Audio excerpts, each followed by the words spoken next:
Accès au logement aidé, alors là, faut être clair, quoi. Accès au logement aidé, faut quand même réaliser, on est à Andrézy, hein.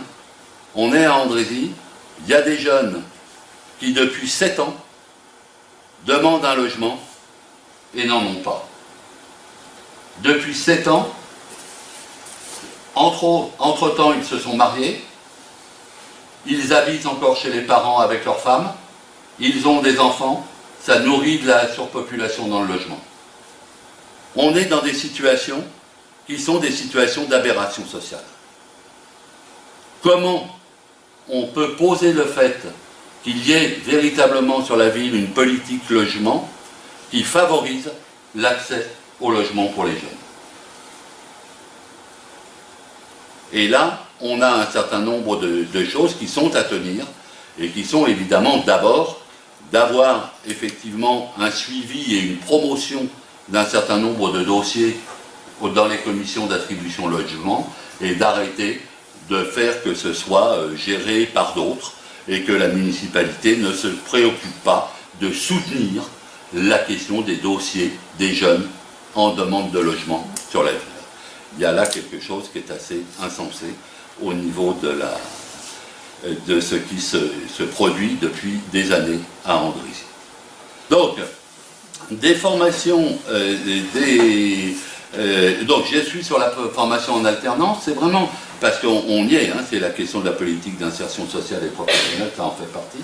On est dans cette espèce de préoccupation à ce qu'il y ait, ce qu'on favorise l'accueil des formations en alternance sur la ville et que les services municipaux, en quelque sorte, soient un peu le fer de lance de cet accueil-là.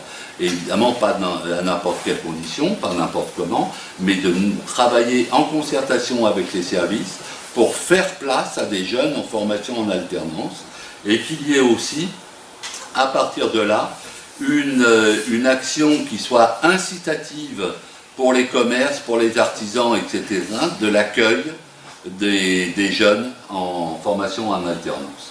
Comme évidemment ça se fait et un certain nombre d'artisans y ont recours, un certain nombre de commerçants peuvent y avoir recours aussi, mais de pousser cette dynamique-là pour que Andrézy devienne une ville d'accueil pour les jeunes en formation. Politique d'insertion sociale et professionnelle, là, ce que nous souhaitons, c'est véritablement, il y a des dispositifs qui existent au niveau de la CA2RS concernant les dispositifs d'insertion sociale et professionnelle. La CA2RS, c'est l'intercommunalité. C'est l'intercommunalité, c'est la communauté de communes.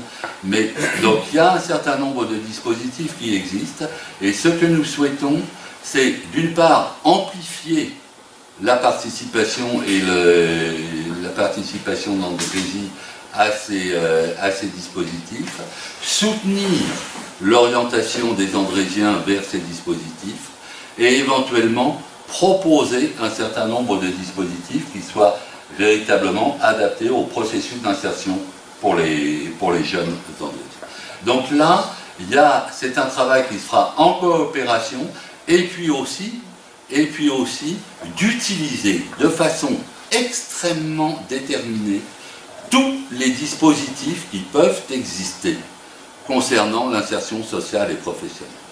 Il y en a qui sont sous ou pas utilisés et nous aurons à utiliser tous les dispositifs qui peuvent exister, soit du département, soit de la région, parce qu'il y a à la fois des orientations qui peuvent se faire, et puis, c'est quand même aussi des possibilités d'agir et d'utiliser des fonds qui ne demandent qu'à être utilisés. Donc il n'y a pas lieu de se priver de ce point de vue-là. Et puis enfin, dernier point, alors là je vais cliquer et on va voir ce que ça donne. Ah bah si, ça donne toujours tout là. C'est donc, mais là on va y être, c'est des choses qui sont à la fois l'accès aux loisirs des jeunes. Alors il y a des idées, il y a des idées aussi qui seront, c'est la possibilité que ça développe leur lieu d'expression sur la ville. Là, c'est aussi en lien avec ce que je disais tout à l'heure, c'est comment autoriser qu'il y ait des expressions de façon relativement régulière, ponctuelle, etc., des jeunes sur la ville pour faire des mini-concerts, des mini-trucs, des trucs qui puissent faire un peu zizik et zinzin sur la ville, et que ça puisse être autorisé, et dans des conditions qui soient un peu construites, mais qu'il n'y ait pas de blocage de ces choses-là. C'est aussi de leur donner place, en quelque sorte de multiplier un certain nombre de choses, comme des scènes ouvertes pour les adolescents, pour les groupes locaux, pour un certain nombre de choses. C'est comment les associer de façon éminemment plus importante aux événements locaux, et entre autres, leur donner une place sur la fête de la ville, quoi. Enfin, c'est quand même un peu insensé que les jeunes ne soient pas mobilisés pour la réalisation d'un événement comme celui-là, mais après, c'est pas les seuls qui ne sont pas mobilisés pour la fête de la ville, puisque grosso modo, ça ne mobilise pas grand monde. Mais et c'est aussi donc de créer, et c'est ce que je venais, de créer un certain nombre d'espaces à la fois de convivialité qui seraient à construire avec les jeunes. Et là, c'est clair que ça reprend ce que je disais sur les lieux d'échange, mais c'est aussi que ça multiplie et que ça ouvre à la création d'activités sportives de proximité. Alors évidemment, on sait que c'est dans le programme d'une des candidates de la droite. Hein. Faire un city park au Charbot, seulement ça fait 12 ans, plus de mandats que les jeunes au Charbot demandent qu'il y ait un city park sur le terrain de tennis, et ça fait 12 ans que les mêmes qu'ils proposent aujourd'hui le refusent aux jeunes de façon systématique, parce que leur électorat de proximité leur a laissé entendre que si il y avait un city park qui se mettait sur les Charbot, ils perdraient leur voix. Donc on est dans l'absurdité, on est dans la promesse à laquelle on ne peut pas croire. Oui, il faut un city park au Charbot, oui, il faut le construire avec les jeunes et pas sans eux. Oui, il faut que ce city park soit un lieu d'accueil pour toute la population du quartier.